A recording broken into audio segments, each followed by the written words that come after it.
My Seven Chakras, episode 182. I am vibrational because my life is what I have made it. The seven chakras, swirling vortices of energy, positioned throughout our body from the base of the spine to the crown of the head. For thousands of years, this ancient wisdom has been passed on from master to disciple. What are the functions of these energy centers? And could these chakras help you unlock your destiny and find your true purpose? Welcome to My Seven Chakras. And now, your host, Aditya Jai Kumar. What's up, Action Tribe? AJ here, founder and host of My Seven Chakras, the show where we dive deep into the ancient world to uncover nuggets of wisdom that will change your life. This is one show where we strongly believe that science and spirit must go hand in hand to take on the biggest challenges that we are facing as a species. And if you are facing challenges, hang in there, because that is going to be key. And that is going to be your stepping stone to massive success. Action Taker, you are in for a treat of an episode today as always, but let's listen to our latest iTunes review before that, because I love reading them out. Today's review is by Action Taker named Leslie, who writes, "Thank you for all your positive vibes in your podcast. I'm learning to meditate slowly." Leslie, slow is the way to go. There's no hurry because you've already begun to take action.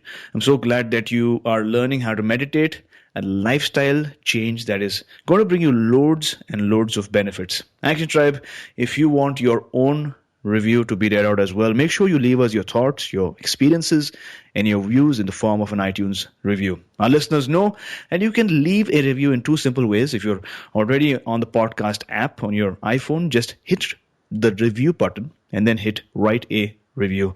You can also type in this link onto your browser to jump directly onto the iTunes review page, and the link is my7chakras.com/review. That's my7chakras.com/review. Now, if you're not on iTunes, you can always write us a review on Google Play or Stitcher as well. Now, I know that you're super busy, but every review matters because reviews help us grow in rankings, attract more action takers like yourself, and create a bigger impact. So help me help you. And with that, we are now ready to welcome our very special guest for today, Debbie Anderson. So Debbie, are you ready to inspire? I am, absolutely. That is wonderful. So Debbie is a natural healer who has worked in the magical sphere of spirituality all her life, bringing forth many modalities that have manifested and evolved along the way. She has been insightfully using tarot decks and giving intuitive spiritual readings for over 30 years in the UK, US, Canada, and Australia. So Debbie, I've given our listeners a short intro about you, but before we move on, tell us a bit more about your story. Thank you. Well, first of all, I'm British, so apologies for that. I live in Canada. The story of how I got to Canada was quite an eventful way that I arrived here, but everybody has their story. So, yeah, I created 3 decks, 2 oracle decks, an affirmation deck. I teach and use vibrational energy therapy, which is a 5 minutes hands-on therapy of touch, color, and sound. I offer workshops, training, and I live in the southwestern Ontario, Canada. Well, since you're British, Debbie, I think you should move to British Columbia. Well, actually, because that's where I'm from. British Columbia for many years, actually. 17 years when I first landed and placed my feet onto wonderful Canadian soil. That's actually where I was. But we moved to, my husband and I moved to Leamington, Ontario 3 years ago. Again, inspired and divinely so. And it was probably the best move we've made. That's wonderful. Yeah. So, Debbie, thanks a lot for sharing that aspect of your life with us. We always begin our show with a dose of inspiration. So, help me understand, what is your favorite inspirational quote and how do you apply that quote in your day-to-day life? The quote is actually from one of the decks I've created, and I'm not in any way promoting it, but I just feel that this particular affirmation says it all. I am vibrational because my life is what I have made it. As we're all seekers of life, and the more we put into it, the more we get out of it. It's a simple affirmation and to the point. After all, we are here to each of us and we are within us, each have our own divine master. therefore that is what creates us in life. Don't you agree? Absolutely. Could you repeat that quote once again? Is Yes. I am vibrational because? I am vibrational because my life is what I have made it. Wow, I really love that Yeah. quote because it sort of speaks to the responsibility that one takes when one learns that he or she is on the path to transformation, right? Because it says that I am vibrational, and because I am vibrational, I have come here because of certain actions that I've taken, Exactly. and I will go where I have to because of certain actions that I create, and those actions will lead to vibrations and a transformation in myself. So, love that quote. Thank Thanks you. a lot for sharing. And with that, let's dive in. Debbie, what exactly is vibrational energy? Vibrational energy is a combination. So if I try and explain it in its simplest terms, because I could spend an hour just talking about vibrational energy. Yeah. Everything in our world has a vibration. Human to human, we have a vibration. You can call it your aura. That's what expands out around us, and that's what people pick up, we sense. So that's our vibration. It's sort of sending out, you've only got to go into a room where people are dating and everybody's sending out that vibration, I'm looking for Mr. Perfect or Miss Perfect, okay? So we emanate a vibration. Everything that is a living thing emanates a vibration. So trees, plants, flowers, animals, everything. And each has their own vibration. Okay, if that makes sense. Okay, I don't want to go into the science of it because, as I say, I could even lose myself in there. But each of us have a vibration. Right. Hence the reason people love to hug a tree, or they love to have fresh flowers or plants. Everything sings to us in some way or another. Even, and this is where people, including myself, had to get my head around it, even an ornate item like a table or a chair, it still is emanating a vibration out. Right. So, I think it was Emamoto that did the talking to plants, and if plants were actually talked to in a nice way or had soothing music played to them, they grew. If they had different types of anger or that kind of thing, then they frizzled and died. So we need to be in a vibration ourselves that helps us to grow. Yes, life is positive and negative. You've only got to look at a battery that we put into a flashlight, that we need both. But they have to be in balance. Wow. Thanks a lot for sharing that. Now, you mentioned that our world has vibration. Every living being emits a certain type of vibration, a unique type of vibration. And people intuitively get attracted to vibrations. Like some people are attracted to a very active environment where people are talking, dancing, and laughing. Some people are attracted to a more calm vibration where people are meditating, or, out in the forest where people go and hug trees. So I get that, and the intuitive aspect of it for sure. Yeah, we all sense it. We've all been in that situation when we've gone into a room and it's like you could cut the atmosphere with a knife, and yet nobody said anything. We just picked up that. So what's happening is that vibration is being emanated out to us. And of course, the nice one is when we go into a room and we just feel joyful and happy, and we just want to be there. And again, it's not anything that anybody said. It's just a sense or a feeling that's being emanated from everybody that's in that particular room. Right. Now, for someone new to this space, someone might find it hard to really visualize or imagine what this vibrational energy is, right? Because when we think about vibrational energy, what comes to my mind is maybe like a prong, right? A tuning fork. Yeah. If you hit it, there's some vibration over there. If you strum a guitar, there's some vibration over there. So why can't a person feel this vibration or this vibrational energy at the very beginning? They actually can, as I said, we all sense when something is not right. Okay. We sense it, okay? It's not anything we felt. We've not touched a hot coal, or we've not touched an ice cube, but we just know, okay? So we're sensing it. We're picking it up. It's within our aura. So a lot more people now know about auras. Yeah. And that's the expanse of, if you like, I call it our bubble that goes out around us. Every time we step into somebody else's bubble, we catch theirs. Now, obviously, if we're feeling sick or ill, our bubble is a lot closer to us. But if we're expanding ourselves out, then our bubble can go out several feet, even miles ahead of us. So, yes, it can. So, like you say, most of us think of sound, the vibration of, touching something that's actually vibrating, even if it's just at the washing machine or the dishwasher, we can feel that. Yeah, exactly. But this is just an inner sense. And yes, there's sound, there's color, there's all the different frequencies. If I go into talking about sound and solfego frequencies, they're all the different sounds that have been passed down over the centuries, much like secrets, but they were always known by that name. So they were vibrational sounds or tones of the ancients that would be excreted from the diaphragm. So if you think of like chanting, Gregorian chanting, that's how it was actually. That was the sound that was emitted. And in fact, I think there were 6 frequencies, and they're all on different levels. As I say, it could get very complicated at this point. I think what the everyday average Joe like myself wants to know is, how do we feel it, sense it? Yeah. And, why do we hug a tree? And that's a rhetorical question, because we just feel good hugging a tree.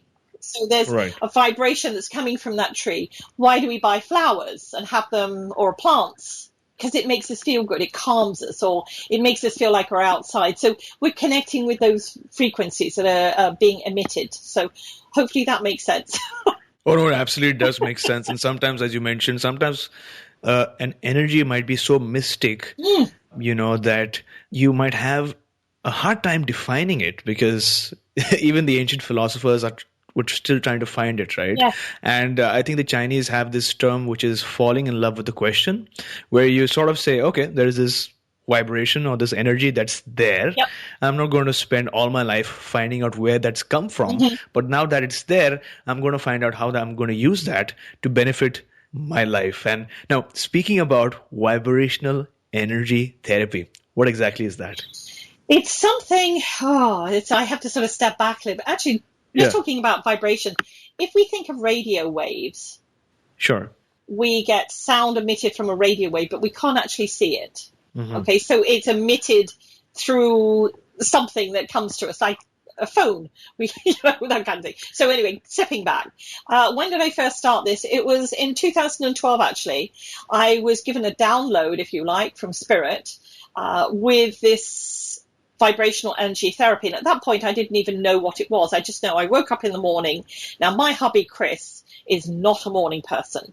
So I got him to sit on a chair, and then I applied the technique, which was a combination of tapping, touching, spiraling sensation on his back, on his head, on his arms, on his hands. And afterwards, I said to him, so how do you feel? And he just looked at me and said, I feel awake, aware. And then, of course, what he asked me was what I'd done. And I said, I have no idea. I just got this information while I was sleeping from Spirit. And, now I'm going to try and understand what it's all about. So the next few days and weeks as it went over, I started to ask questions like, what is this? It's a vibration. It's also including color and sound. And the sound came a little bit further on.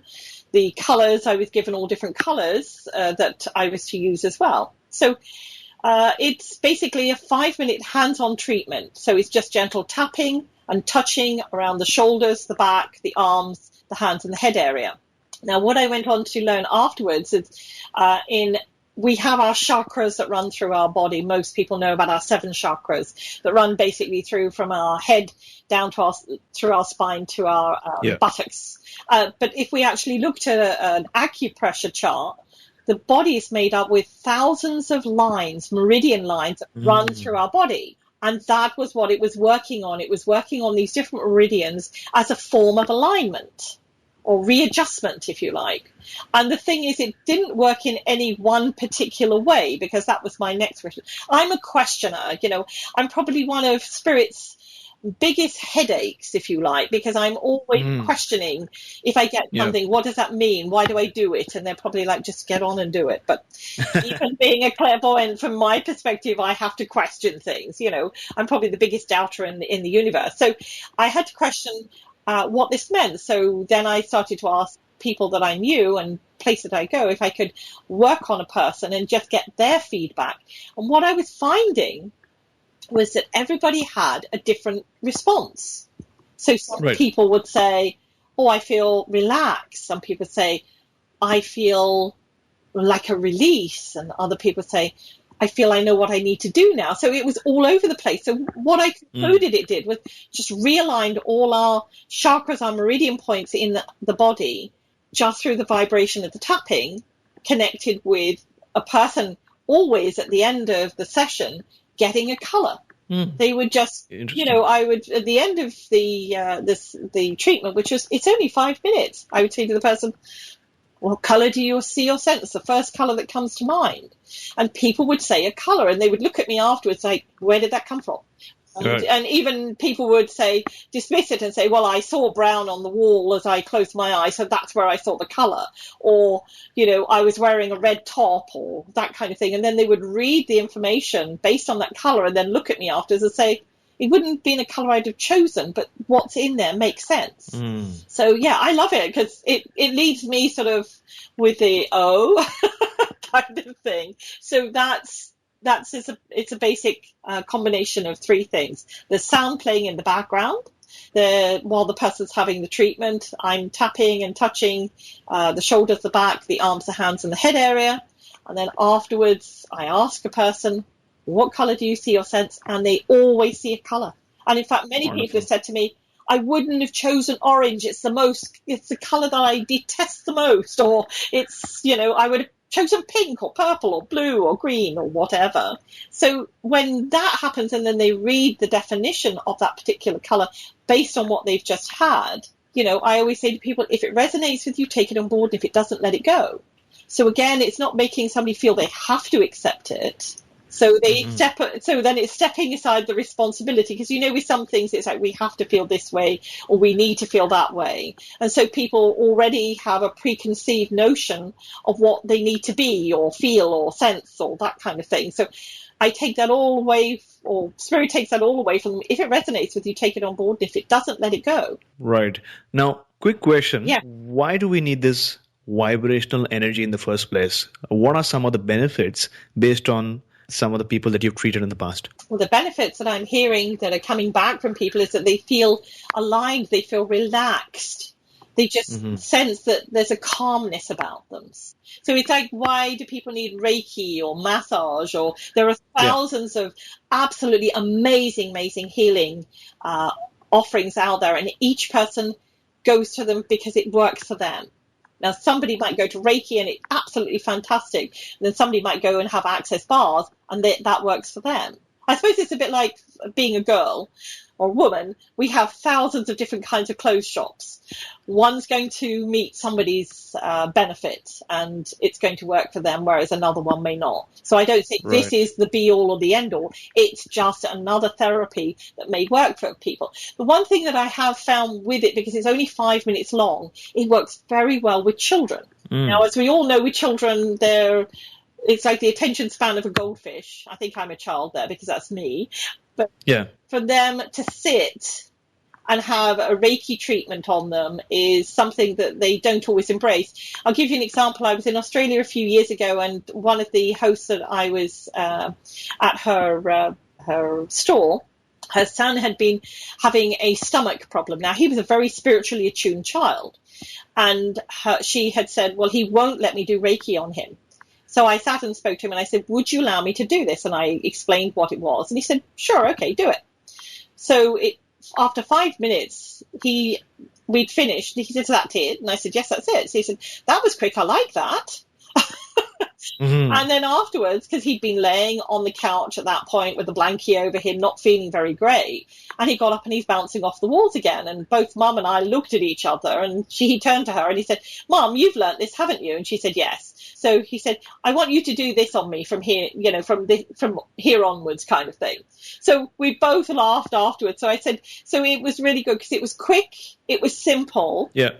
And because the person's sitting in a chair, they don't have to lay down or anything like that. And because it's only 5 minutes, it's fine. And again, it may work for some people, it may not for another. So, that's why there are so many thousands of amazing treatments out there, which I think we're very blessed to be able to, from my perspective, when I get the opportunity to experience something new, I do, because it gives me another perspective on what I do and how my work maybe overlaps. I taught this practice to quite a few people throughout the world. And many people are already Reiki healers or do some kind of therapy. And they've said it's a perfect 5-minute add-on that they can put to an existing one, or just something that they can do with a person without having to go through a full Reiki treatment. Absolutely. Now, I'm sure that many have asked you this question, but this healing energy, where does it come from? Well, this is where I use the cop-out clause. It isn't me. Whether you call it divine force of God, Buddha, Allah, whatever your belief system is, it comes through me and comes out the other end, if you like. I'm a tool or a vessel or a funnel. I'm in that point, just like anybody when they're doing Reiki or that kind of thing. We've learned to practice. Okay, so we know basically how the method goes, what we have to do. But because we're divinely attached to our greater good, our higher good, our God, or whatever people like to call it, that is the flow that's coming through us. That's what I believe anyway. That's what I truly believe, with all of my work. It's not me. I'm just the tool that happens to be here at this moment. So now, I'm sure many of our listeners might be having this one question on their mind right now, which is, what does it feel like for the first time? For the first time, this is the thing that I find difficult to explain to somebody. Because it's just a gentle tapping with the two, what I call pointy fingers that we have on our hands. Okay. That is the only resistance that's going onto the person's body. So for where people don't particularly like to be touched for whatever reason, if they have something like fibromyalgia and their body's feeling completely painful, then I do it above their actual body. So I'll just work on the outer level of their aura. But it's just a gentle tapping. There are spiraling movements. And as I say, because it's working across the shoulders, down the back, through the arms, out through the hands. And what the tapping actually does, it's like waking up the energy within us and just making sure that everything's actually running as it should. When somebody does a chakra balancing, for instance, and I'll explain it like that. When somebody does a chakra balancing, what it's doing is just waking up those particular wheels that are in our chakras and getting them moving again. So this is what this is doing. It's coming through the body and moving. So yes, it's like a just gentle weight onto those parts of the body. And yeah, everybody feels different about it. Right. So why just 5 minutes? Because, one would think like if it's 15, 20, 30 minutes, that means more healing, right? You would think so, but this is what I find. It's almost like like when people have espresso. Right? Yeah. It's like it wakes them up. That's what it seems to be like. Because, and I've worked with people that have had a headache and just said, let me just work on you. And it's like the headache's lifted. And I think it perfectly, for a lot of people, some people don't want to be sitting, like for me, I would embrace an hour of massage. I would embrace an hour of Reiki. But for some people, that becomes a stress in itself. Yes. Okay?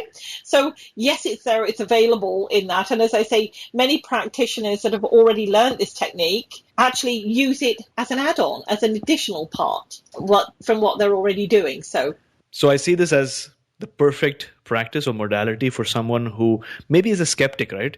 Who has heard so many people have these experiences, but does not want to go through a 1 or 2 hour long therapy session in order to feel the effects. So you tell them, you know what?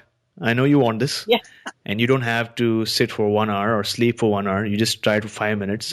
And that sort of gives them a reference point of an experience that if they like, then they can go into more deeper details. But now they have that reference point, at least that experience that suggests or confirms that, yes, this vibrational thing is true that they heard about. Yeah.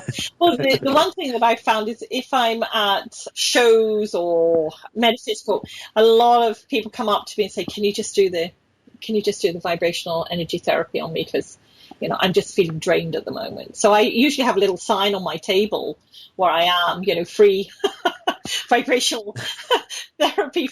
You've got 5 minutes of time, come along, kind of thing. And, especially for the vendors who haven't got a lot of time for themselves, they're like, they get tired. Can you give me a quick boost kind of thing? They're like, sit down, take the weight off kind of thing. So it's very much, again, one of many thousands of wonderful therapies out there.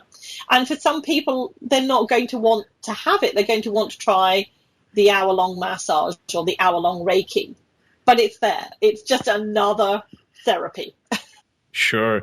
Now, they say that teaching is the best form of learning. How does a person go about learning vibrational therapy? Well, at the moment, I do have some teachers in Canada and in Australia, trainers I call them, that have learned this therapy. So you can certainly, I'll give the information. You can go onto my website and look under that and find some. You know, what I would love to be able to do is teach a whole room of parents, like mums and dads, husbands and wives, how to do this so they could do it on each other. And then they could do it on their kids. Wonderful. Okay, so I'd love to be able to do that, just to have it so that people could realize, especially for children, you know, that they don't want to sit down for very long. So yes, there are people that teach it already. I do teach it, and people can just learn it for themselves, or they can go on. It's a very simple technique to learn. It's a very, very simple technique to learn. And I teach it within 3 hours. So it's not weeks and weeks and weeks of training, because it is so simple. The one thing that, you know, for whatever people's belief system is out there, the one thing that Spirit keeps telling me is we've so overcomplicated our lives, it's unbelievable. We have created complication, rigidity, and things in there that it's not something that they've implemented. It's something we've implemented. Mm-hmm. So keep it simple. Now, when you spoke about the training and the fact that it's just 3 hours long, I had this question on my mind. Could you give us an overview of some of the topics that a person would learn during this training? Right. Well, the one thing that I do is do cover with people is the breathing and what I call the connection technique. Okay. So like in yoga, it's learning to be in that breath, to be in that moment, to be in that intention. Because like everything we do in life, the one thing that's very important, whether we're driving a car, making coffee, cleaning our teeth, you know, running a race, if we're in that intention of what we're doing, then our focus is 100% there. And then we get the best out of it. So that's one of the things that I do with people is the meditation, the single focus connection to their breath, and what I call the connection with Spirit and Mother Earth. So those are the techniques they learn. They learn how to actually do it. And I teach through, you know, a lot of people come to my group, my classes, and they say, oh, I've got books. I'm like, put your books away. You're not going to want them. I'm going to give you a manual at the end of it. But I'm telling you, once you've learned this, you won't ever touch your manual again, because it's so simple. Absolutely. It becomes embodied within you, right? Yes, it is, because it's a sequence of everything's in threes when it's done. It's like three tapping, and three, you know, and it's like this all the way through. And I say to people when they're learning, I said, so you all get to experience it before we start. So you know what it's going to feel like to you, because that's very important. And then after that, we just do it through almost like mantra of learning the technique through a mantra. And, you know, for some people, it's like, well, I want to write it down. And then at the end, they usually come to me and say, you're right. We just had to do it through almost like repetitive strain, doing it over and over and over again. And then when you get the rhythm, because that's what it is, then they go straight back into the breath, being in the now, the intention, and then can actually work with somebody. So that's what I always find the fun part. I like to make, for me, anything that I have to learn or have learned in life, the more I can have fun with it, the better. Love it. So I love your combination of repetition as well as mantra, and adding fun to it, because, you know, as you've suggested, the ancients, you know, they didn't have any written word, right? They did not have books. They did not have ebooks for sure. They didn't have certificates. Yeah, what they did have is the verbal tongue at a certain stage in the human evolution, and everything was in the form of mantras or shlokas or hymns that they communicated from one person to another, from the mentor to the mentee, and that's how things moved on. And I hear that that's the same thing that's happening in the Amazon jungles as well. And some of the scientists are going down there and, you know, noting things down, because that becomes a challenge also, right? If, you know, people die off or expire, and the new generations want to become westernized. So yeah, I think it's a wonderful way of helping the new teachers remember your modality and how to do it. Thanks a lot for sharing. Well, I also sort of remember it back to when I was at school. Yes. The way we learnt a poem, or we learnt our times table, we almost mantraed it over and over and over again. So it became part of us. We knew it. So, Debbie, thanks a lot for sharing those wonderful insights, those stories as well. Based on what you've shared today, what is that one action that you'd recommend for our listeners? The one action is live your dream. And I know that sounds a very obscure out there, but whatever it is that you have inside of you that you haven't done yet and you want to do, try and implement it. Get it to the front. I always like to be in the now intention of what I'm doing. So I like to put 100% of my energy into that. So hopefully that people understand what I'm saying by that. Bring your dream forward and make it happen. So, Action Tribe, for today's show notes, visit my7chakras.com/182. That's my7chakras.com/182. That which does not kill us makes us stronger. Now, this is an amazing quote by Friedrich Nietzsche. Action Tribe, you may have heard this quote many times before, but like we're learning today, repetition is so important. You need to hear it again and again in order for it to become one with you. Life is eternal. There is no start and there is no end. But during your existence here on earth, no challenge can make you weaker. So every time you go through a challenge or an obstacle, maybe a misfortune, remember that the universe would not have given you that challenge if you did not have the strength to deal with it. So whenever you come across a tough situation, and you surely will, as we all do, remember that the experience is here to teach you something. And only when you go through it will you be able to look back and say that, yes, I am much stronger now, I am much wiser now, and that is because I am me. So, Debbie, since we're talking about tough situations in life right now, talk to us about a time when you personally experienced a major life challenge. Firstly, how did you encounter it? And then walk us through some of the steps that you took to overcome that challenge. I think the one thing that we all get caught up in here are the trolls that are in our head.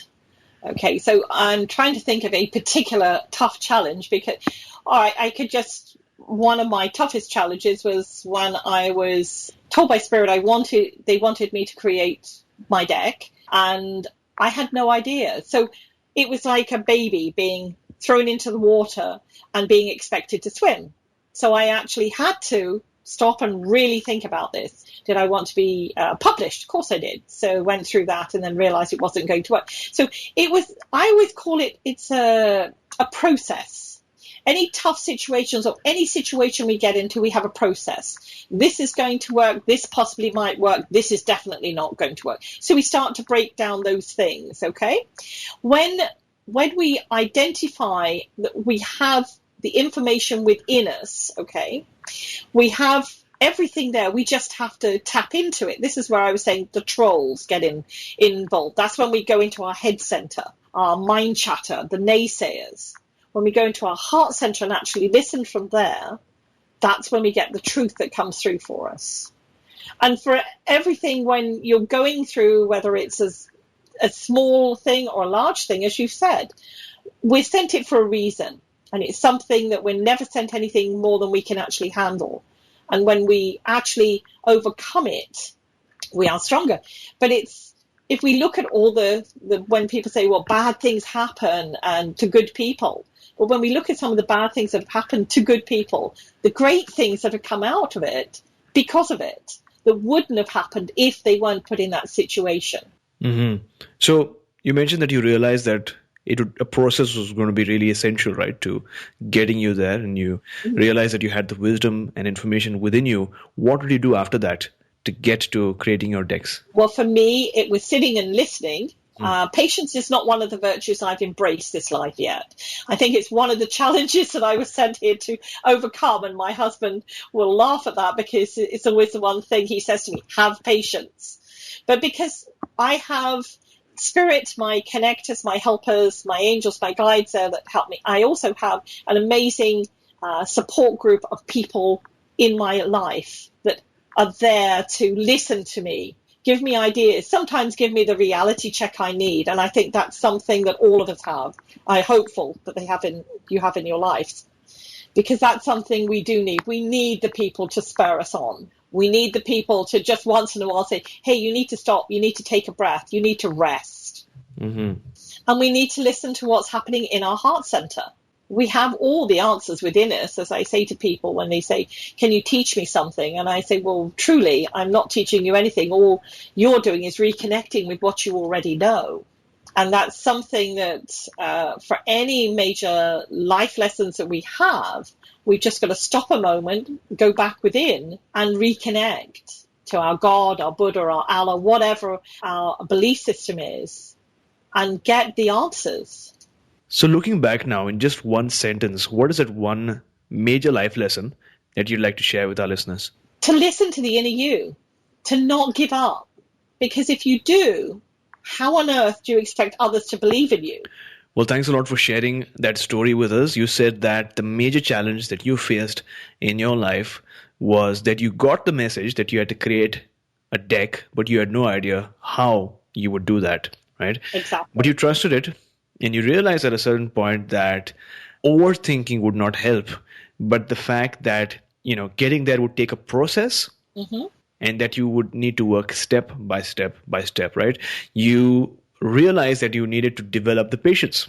And you also realized that you did have some people who you know, like, and trust, who could provide you the honest feedback and advice, right? Your community, Exactly. right? So I think these are really powerful levers that you sort of pulled in order to understand what are those strengths that you would need in order for you to have that deck. You also realize that the wisdom and information that you would need was within you, and you developed those skill sets that would help you to sort of quieten your mind so that you are able to receive those nuggets and those signs from time to time that would assure you that you're moving in the right direction. So thanks a lot for sharing. I think that is really inspiring, and many of our listeners would be able to take note of that and take action. Thank you. So, Action Tribe, as you complete this episode today and get back to your daily life, you realize that there are thousands of things trying to get your focus and attention, right? If you try to focus on everything, you will get tired, you'll get angry, you'll get frustrated and unfulfilled. And especially if you focus on the negative, you will automatically feel exhausted and defeated. Now, I'm not asking you to stay positive all day, because that is almost impossible. But what I'm asking you to do is to focus on what is important, the task in front of you, and become mindful of the activity that you are performing in such a way that everything else dims out, right? When you do so, you'll automatically get the energy you need, and you'll enter in a state of flow, and quite magically, you'll come up with creative and powerful ways to overcome the challenge that is right in front of you, right? As we're learning today, as what Debbie had done as well. And according to an ancient Taoist quote, Yi Dao, Qi Dao, which really means where focus goes, energy flows. So be mindful of what you give your focus. So Debbie, as of right now, what would you say is your life's purpose? I would say my life's purpose is to be where I am at this moment in time, and to be open to see where it's going to take me from here on in. There are no closed doors, no closed windows if we have our heart open. So I believe for anybody that if they feel that they don't know their life purpose or what are they supposed to do, open your heart and just listen. So as you relive your memories, has there ever been a defining moment in your life that has had a large impact on you? Actually, one that just happened recently. My father was very sick in December of this year, last year, I should say, and he advised us that he was dying of lung cancer. So for me, I wanted to spend as much time as I could with my father in those last months to understand things. Now, my dad was one of those supporters of my life and my work and what I do, and had asked so many questions, about spirit prior to him becoming sick. So it became, for the two of us, I think, a joining moment where we were able to discuss a lot of things in more depth. You know, he asked questions like, who's going to meet me? Who's going to be there? What will happen? And of course, I could only go based on what other people had said. But here's the thing that I, because of the work I do, and that I feel very blessed. My father is with me probably more now since he's passed into spirit than he was within my life when he was alive. So we have many great discussions and many great connections. So much so that he has helped me in times when I've doubted myself on things that are happening in my life. And I just hear him in the background shouting at me, just get up and get on with it. In his way of, stop doubting yourself, those kind of things. So I feel very blessed that I have him now as what I call my life prodder and my cheering team on the other side. So for that, I feel very, very blessed. And you were just saying about negativity, and I love this quote, and I don't know where it came from. Negativity, it can only affect you if you're on the same frequency. Vibrate higher. Love that. And I just love that. Yes, and I'm not sure where the quote came from. Otherwise, I would definitely give credence and accolades to that person. But, I think it's true. When it's easy to become negative about things because, yes, things get hard. But when we actually just step aside from that and see all the beautiful things that can come from it when we actually place our mind on a different vibration, we can achieve amazing things. Well, thanks a lot for sharing with us that quote as well. I think it's really, really profound because life is like a radio station, right? Because, you have a transistor there, and depending on what radio station you're tuned into, you'll either like the radio station or you don't. If you like it, that's wonderful. You stay there. But if you don't like your radio station, all you need to do is tune in to another radio station. Or for that matter, if you realized and if you know a practice that is really powerful, you just dispose of your transistor and you buy an iPod, because then you'll get better quality sound and you'll have a better time in your life. But the bottom line is that you have the choice within you to make whatever change that you want. So Debbie, we have arrived at the very last round for today, the wisdom round. 4 questions that need 4 brief answers so that our listeners can take note and take action. So what is the best advice that someone's ever given you? Best advice that someone's ever given me? To believe in myself. Name a personal habit that keeps you going. Eating Cadbury's chocolate. That was a silly answer.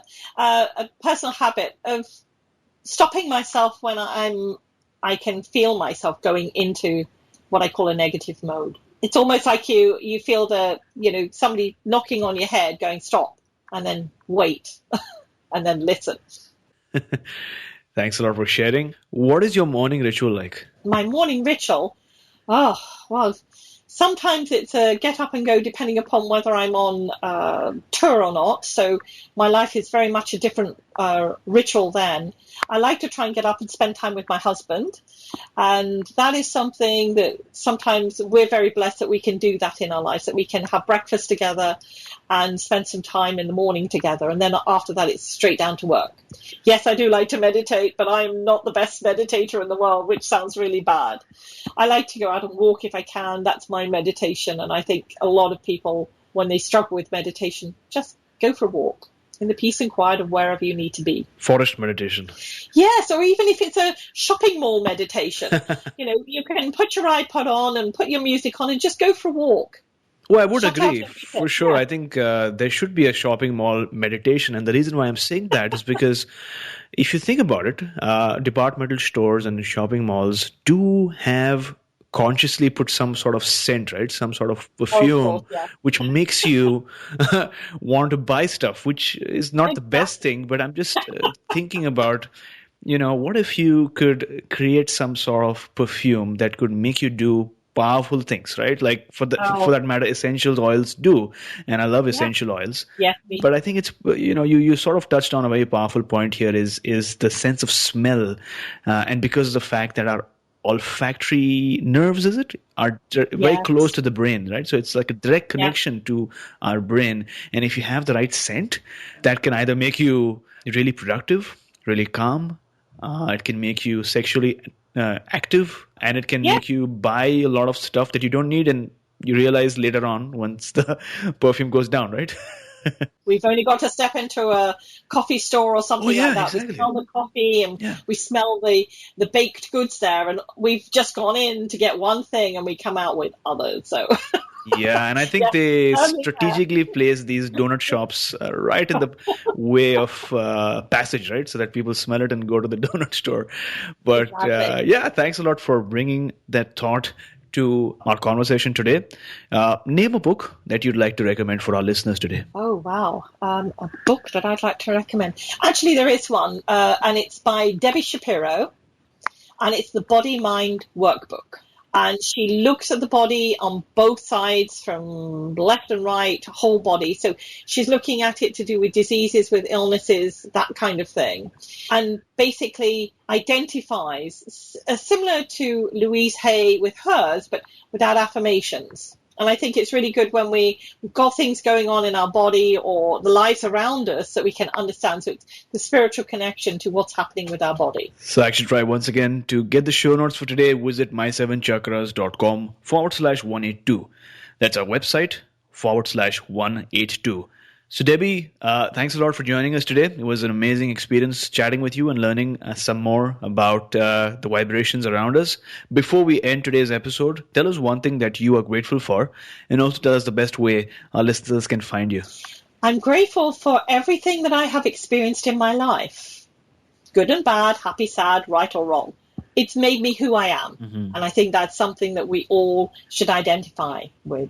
Beautiful. Thank you. And how can we get in touch with you? There are many ways. I have a weekly YouTube reading. I'm on Twitter, Google+, and now just Instagram.